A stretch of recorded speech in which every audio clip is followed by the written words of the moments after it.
अस्सलाम वालेकुम। उम्मीद है कि सब दोस्त खैरियत से होंगे। आज हम आपको वॉशिंग मशीन सर्विस करके बताएंगे। ये देखिए खोल लिया हमने। ये इसमें सफाई देखिए कितना गंद जमा है इसमें। ये इसका ड्रम है। ये देखिए इसका भी कितना गंदा हाल है। अब हम इसको प्रेशर मशीन के साथ वॉश करके दिखाएंगे। ये इसकी प्लेट है। ये देखिए अंदर से भी कितना गंदा ड्रम है इसका। ये हम वॉश करके दिखाएंगे आपको।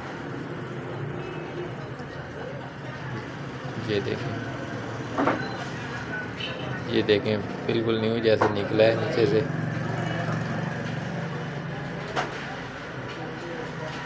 ये ड्रम भी देखें कितना क्लीन आ गया इसका। और ये प्लेट भी देखें।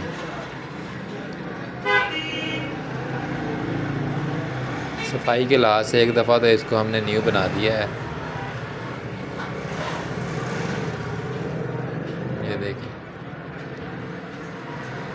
वीडियो अच्छी लगे तो लाइक एंड शेयर ज़रूर करें। ये देखें। ऐसा काम करवाने के लिए और हमसे आप रब्ता कर सकते हैं। अल्लाह हाफिज़।